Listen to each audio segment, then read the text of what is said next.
social life. There's a loneliness epidemic going on in the developed world, certainly in the United States, and this impacts our health as well. So citing all of these factors that are going to lead us to a longer health span is backed up by data.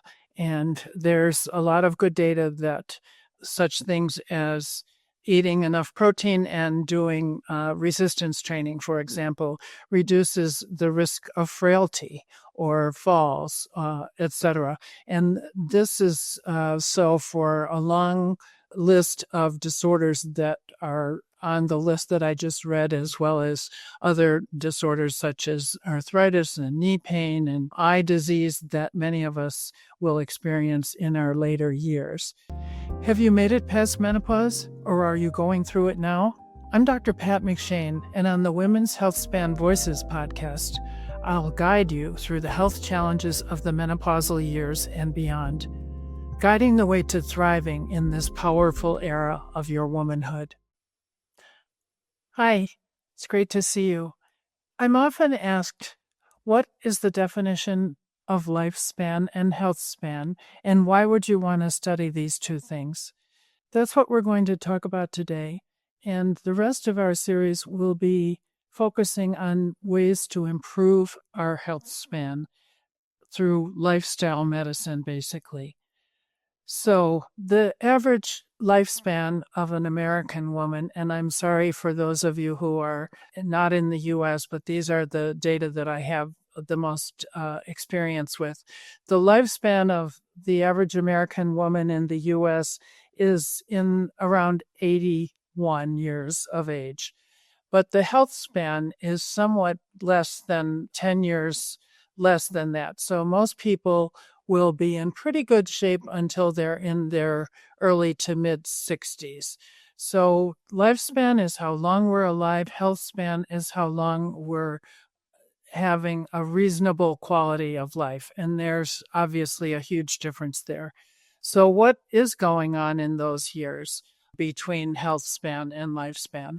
Well, what we've been able to do with modern medicine is to control a lot of diseases and prevent mortality from many diseases. So oftentimes nowadays, if you have a heart attack, you won't die from it, but you often will be severely limited in what you're able to do.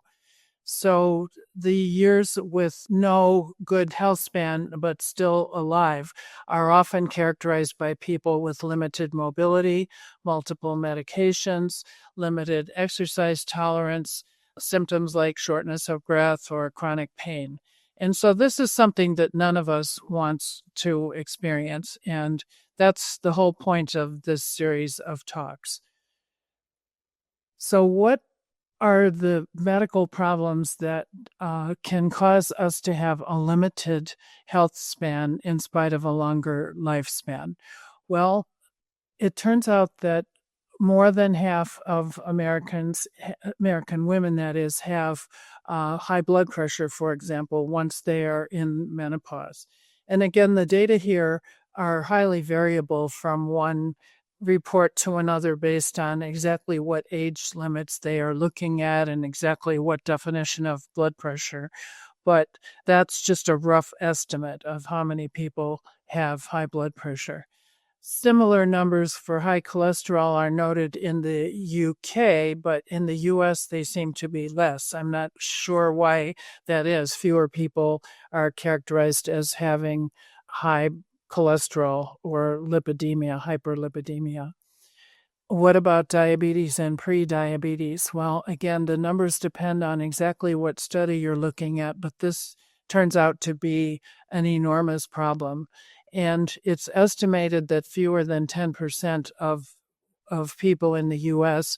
over age 60 are metabolically healthy. In other words, all the check marks that we've been talking about, blood pressure, diabetes testing, cholesterol, activity levels, and so on, obesity, are all baked into a formula, and fewer than 10% of the people are getting good check marks in every single box. And I'm one of those people. I have several things going on in my own health span and lifespan, which have caused me to record conferences. So why should we care about that? Well, obviously, quality of life is important, and also the cost and the resources that are being utilized.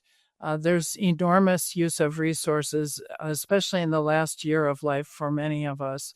And there's some concern that these resources won't be available in the future, especially as the number of employed younger people who are contributing to the Medicare funding diminishes. So that's besides what it feels like to have a limited lifespan or a limited health span, rather, that is the financial reason to be concerned about it.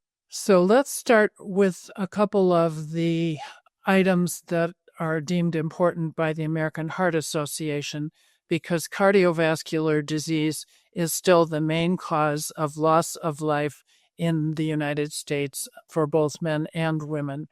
So the American Heart Association has come up with what they deem life's essential 8. And I'm going to be reading these off so I don't miss any of them. Blood pressure management. And the current definition of good blood pressure is below 120/80. So that definition has changed in recent years. Controlling cholesterol. And again, the definitions are going to vary in different settings. Having good sleep is important, and we're going to have sessions on sleep in the near future. Eating healthy food. And again, there's an endless supply of dietary advice floating out there in the news media and on social media. And we're going to call on some experts to try to guide us through that. Avoidance of smoking. We've known for many, many years about the concerns of smoking for lung cancer and heart disease, and it turns out for many other disorders as well. Reasonable activity level, and this is where many of us fall down. We're going, again, to be talking quite a lot about what constitutes healthy activity and why does it matter.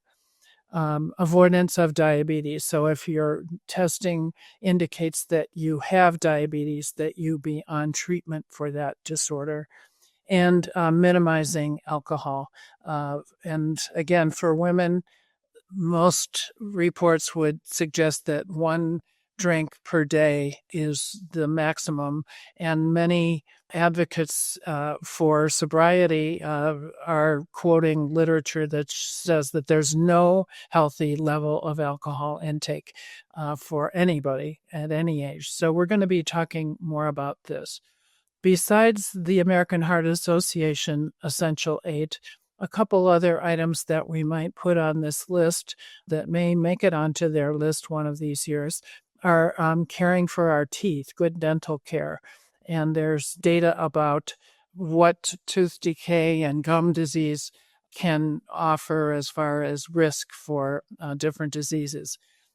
Social life. There's a loneliness epidemic going on in the developed world, certainly in the United States, and this impacts our health as well.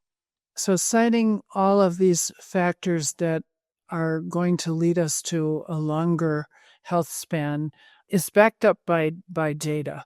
And there's a lot of good data that such things as eating enough protein and doing resistance training, for example, reduces the risk of frailty or falls, etc. And this is so for a long list of disorders that are on the list that I just read, as well as other disorders such as arthritis and knee pain and eye disease that many of us will experience in our later years. So it's not just that it's a pretty picture to have all these good behaviors and good life qualities going on, but it's how you get to be healthy into your later years, as healthy as you can be. And the other thing about this list is that, to quote Stacy Sims, women are not small men. And much of the medical literature historically has not included women as a separate group. Some of them actively excluded women for a number of years for several different reasons, pregnancy and risk to the newborn being one of them.